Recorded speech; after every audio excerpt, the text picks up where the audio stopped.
نختم معك حول محور المساعدات الخارجية.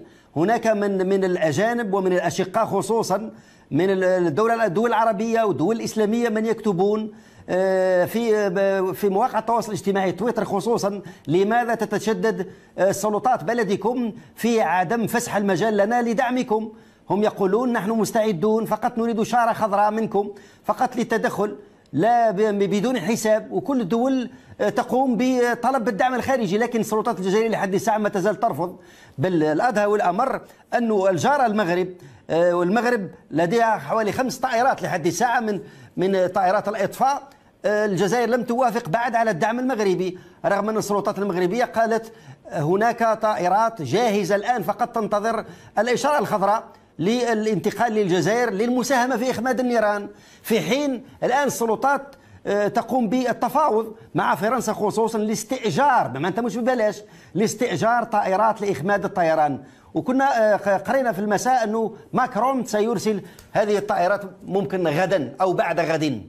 فلماذا نتخلى على هذه الهبات وعلى هذه التبرعات وهذه المساعدات اللي هي مجانا ونتشدد، ولكن نقبل التفاوض مع فرنسا لاستئجار هذه الطائرات طبعا بالملايين؟ في الدول التي تحترم نفسها عند الحالات الاستثنائية، الكوارث والجوائح والبوائق هذه والحرائق التي تخرج على النطاق، يعني لابد من التعاون. نعم. وغض النظر، لأن هذه مسألة إنسانية مش مسألة سياسية. هؤلاء يخلطون بين القضايا السياسية والإنسانية. هذه لو تترك أمريكا في كاليفورنيا ألم تستعن؟ تركيا ألم تستعن؟ صح. مع الكرامة بالطبع، مع حفظ الأنفة والاعتدال، ولكن هذا الناس كما قالوا بكري، نقول لك المثال العامي تاع الشعب الجزائري: هذا الزوخ والفوخ وعشاتو قرنينة. هذو ناس ركبوا رؤوسهم، هذو يعني في الحقيقة يريدون أن يدوسوا على الشعب الجزائري دوسا. هؤلاء لا خلوا رحمة الله عز وجل تنزل ولا رحموا الناس هما أيضا في الحقيقة. هذه مجال للإنسان. حتى بعض الناس ماذا يقولون لهم؟ يقول لهم: انتم لو كان نخليكم لابد بس تدخل الإعانات من الخارج، الاسم والمكان والجهة وكذا وكذا. لماذا كل هذا؟ هذه مرحلة استثنائية، هذه مرحلة استثنائية. كل الناس لابد أن يسارعوا في الخيرات وأن يباركوا، وكل واحد نيته عند الله تبارك وتعالى. نحن لا ننقب على نوايا الناس، نحن نريد الفائدة. الغريق يريد من ينشله من الغرق، والحريق يريد من أن ينشله من النيران الملتهبة، وصاحب الفيضان والزلزال من ينقذه من تحت الركام. هذا هو المهم. لا ننظر إلى من هكذا. حتى النظام الجزائري لازم يقول: الصين ما تعطوناش اللقاح، والروس ما تعطوناش اللقاح، لأن النية تاعكم ليست طيبة وليست مخلصة لوجه الله. معنى هذا كلام يقال هذا. ثم بعد ذلك لا بد القضايا السياسية لها مجالها، أو القضايا الإنسانية التي ينتفع بها الشعب الجزائري لها مجالها الآخر. لا بد أن نفرق بين هذا وهذا.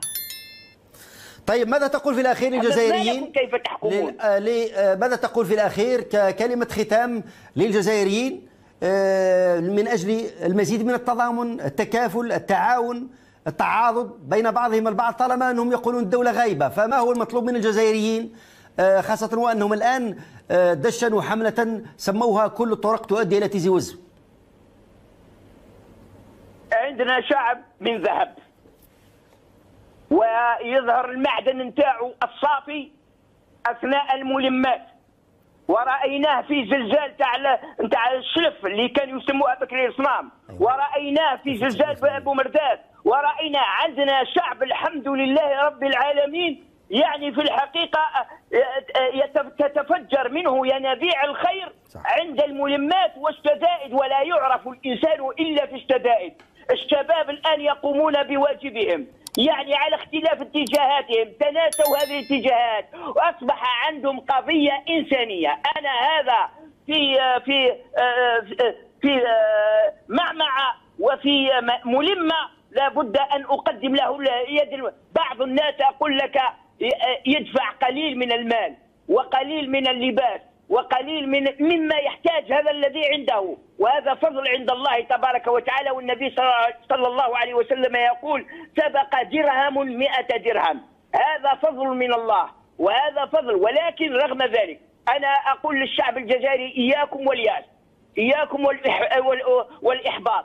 نعم، ما أحل بالشعب الجزائري عن طريق الكورونا وعن طريق التخلي الصحي وعن طريق الحرائق وعن طريق الفيضانات وعن طريق قطع الماء وقطع الكهرباء وقطع الأرزاق والبطالة والآخر، لا تيأسوا من روح الله، لا تيأسوا من روح الله. لا تدري لعل الله بعد يحدث بعد ذلك أمرا. ثقوا في الله عز وجل، ثم ثقوا في إيمانكم وعزيمتكم وتوكلكم على الله، وما دام العبد في عون أخيه كان الله معه، فلا تيأسوا. أما النظام فلا بد من أن يجتث اجتثاثا جذريا، لأنه تخلى عن الشعب وتخلى عن الأمة، يعني تخلي كليا، مش قصر معناها بذل جهد ولكنه لم يفي، لا، هذا متخلي على الشعب الجزائري. والفضل بعد الله عز وجل كما قلت لهؤلاء الأعيان تاع الدشور والأعيان تاع القرى والأعيان تاع القبائل في الصحراء وفي التل وفي الشمال وفي الشرق، هم الذين الآن قاموا مقام الدولة، وهذا فضل من الله ونعمة. بارك الله فيك شيخ علي، شكرا جزيلا لك شيخ علي بالحاج، نائب رئيس الجبهة الإسلامية للإنقاذ. وفعلا هناك من الجزائريين من ثمنوا هذه الرسائل التي وصلت تباعا للجزائريين، طبعا رسائل التضامن، برقية التعازي للجزائريين وصلتهم من شتى بقاع العالم، خصوصا البلدان العربية الإسلامية، الجيران أيضا، إخواننا وشقائنا المغاربة التونسيين أيضا. بالنسبة للمغرب أعلنوا للوهلة الأولى الاستعداد الكامل للتدخل لإنقاذ الأرواح وإطفاء النيران، خاصة أنه عندهم الطائرات هذه الإطفاء وإخماد النيران، وهذا فعلا يشكرون عليه الجيران. سلوك حضاري ذو قيمة أخلاقية رفيعة بعيدا عن كل حقد أو خلاف سياسي، مثل ما قال الشيخ علي بالحاج: الأمور الإنسانية تأتي أولا بعيدا عن كل خلاف سياسي آخر لا يصب في مصلحة الشعوب العربية المسلمة، خاصة وأنه مكتوب على أبناء شمال إفريقيا والأمة الإسلامية بصفة عامة أن يتعاضدوا ويتكافلوا ويتعاونوا بين بعضهم بعض ليحولوا دون تسجيل خسائر أكبر مما هو عليه اليوم. نختم مشاهدينا بهذه الحملة التضامنية غير المسبوقة للجزائريين جنبا إلى جنب مع إخوانهم في تيزي وزو أو ولاية تيزي وزو بصفة عامة.